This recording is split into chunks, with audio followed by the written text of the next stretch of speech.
की बड़ी खबर अपने दर्शकों को देते हैं। जिन धाराओं के तहत गिरफ्तारी हुई है आर्यन खान की, 3 धाराओं के तहत आर्यन खान की गिरफ्तारी हुई है और ये अपने आप में बेहद महत्वपूर्ण हो जाता है। 8C, 20B, 27, 35 मेरे सहयोगी जुड़ चुके हैं मुनीश, वो ज्यादा जानकारी देंगे। मुनीश, ये जो 3 धाराएं इस वक्त हम दिखा रहे हैं, इसके बारे में जरा विस्तार से बताइए आप, क्या हो सकता है अब आगे? मुनीश जी देखिए चित्रा, जो जानकारी हमें मिली है उसके मुताबिक जो बयान दर्ज हुआ था वो एनडीपीएस की धारा 67 के तहत दर्ज हुआ था। उसके अलावा 3 धाराएं इनके ऊपर लगाई गई हैं आर्यन खान के ऊपर, और इन तीनों धाराओं का मतलब ये है कि आर्यन खान के ऊपर इस बात का संदेह है कि उन्होंने ड्रग्स को कंज्यूम किया था, यानी कि उन्होंने ड्रग्स का सेवन किया हुआ था। वहीं आर्यन खान ने अपने बयान में ये भी नारकोटिक्स कंट्रोल ब्यूरो के अधिकारियों को बताया हुआ है कि उन्होंने कभी ड्रग्स खरीदा नहीं है, लेकिन अभी तक ये फिलहाल साफ नहीं हो पाया है कि ड्रग्स की क्या मात्रा उनके पास से बरामद की गई है या नहीं की गई है।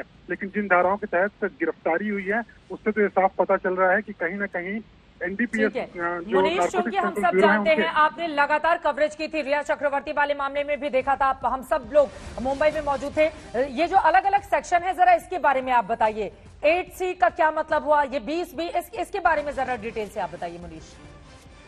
जी देखिए, इसका जो 8C होता है धारा, उसमें ये जो एनडीपीएस एक्ट है उसके मुताबिक ये कहा जाता है कि कोई भी व्यक्ति अगर उसने ड्रग्स का सेवन किया हुआ है तो उसके तहत 8C के तहत उसके ऊपर कार्रवाई होती है। उसके अलावा जो बाकी की 2 धाराएं हैं उसमें भी यही कहा गया है कि जो व्यक्ति अगर सेवन करता है या फिर वो ड्रग्स किसी से मंगाता है या फिर उसके पास से मिलता है तो इन धाराओं के तहत कार्रवाई होती है। लेकिन कहीं ना कहीं इसमें राहत की बात यह होगी आर्यन खान के लिए कि उनके ऊपर वो धाराएं नहीं लगी हैं जिसके आधार पर किसी को पेडलिंग का चार्ज लगाया जाता है, यानी कि जो ड्रग्स है उसकी खरीद फरोख्त का चार्ज लगाया जाता है। वो वाली धाराएं आर्यन खान के ऊपर नहीं लगाई गई हैं। लेकिन कहीं ना कहीं ये भी धाराएं अपने आप में गंभीर हैं, क्योंकि अगर इन धाराओं के तहत इस बात की पुष्टि होती है तो कहीं ना कहीं उसमें जेल की सजा भी काटना पड़ सकता है। ये अपने आप में महत्वपूर्ण है, जेल की सजा भी काटनी पड़ सकती है। आज शाम जब उनकी कोर्ट में पेशी होगी उसके बाद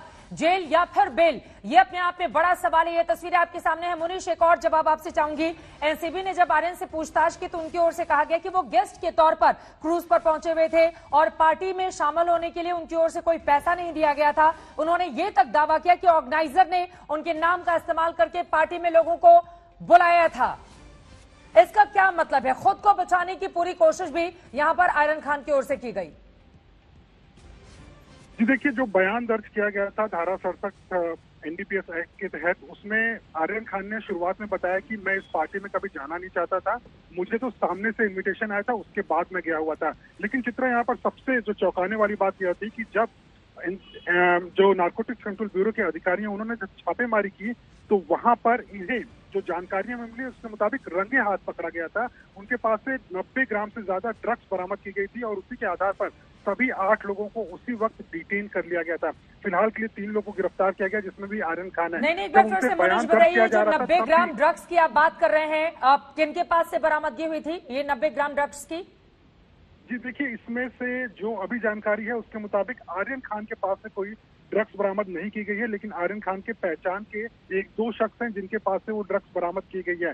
जिनके पास से ड्रग्स बरामद की गई है उनके ऊपर धाराएं और गंभीर लगाई जा सकती हैं। आर्यन खान के ऊपर जो धारा लगी है वो ड्रग कंजम्पशन की बात है। और जहां तक आप बात करी थी कि बयान में उन्होंने क्या बताया, बयान में भी शुरुआत में वो यही बोलते रहे कि उन्होंने ड्रग्स का सेवन नहीं किया है, लेकिन जब सबूतों के आधार पर पूछताछ की गई, जो उनके दोस्त हैं अरबाज, उनको सामने बिठाकर पूछताछ की गई, तो कहीं ना कहीं उन्होंने इस बात को कबूला कि उन्होंने ड्रग्स को खरीदा नहीं है, कभी खरीद फरोख्त नहीं की है, उनके जानकारी में कोई पेडलर नहीं है। लेकिन जो ड्रग्स का सेवन किया हुआ है ये बात कहीं ना कहीं सामने है, जिसके बाद में उनकी गिरफ्तारी हुई है और अब थोड़ी ही देर में उनकी पेशी। क्या आपके सोर्सेज इस बात को कंफर्म कर रहे हैं कि एनसीबी की पूछताछ में उन्होंने इस बात का जिक्र तो जरूर किया कि पैसे उनकी ओर से नहीं दिए गए हैं, लेकिन ड्रग्स कंज्यूम किया है? क्या ये खबर आपके सोर्सेज कंफर्म कर रहे हैं मुनीश?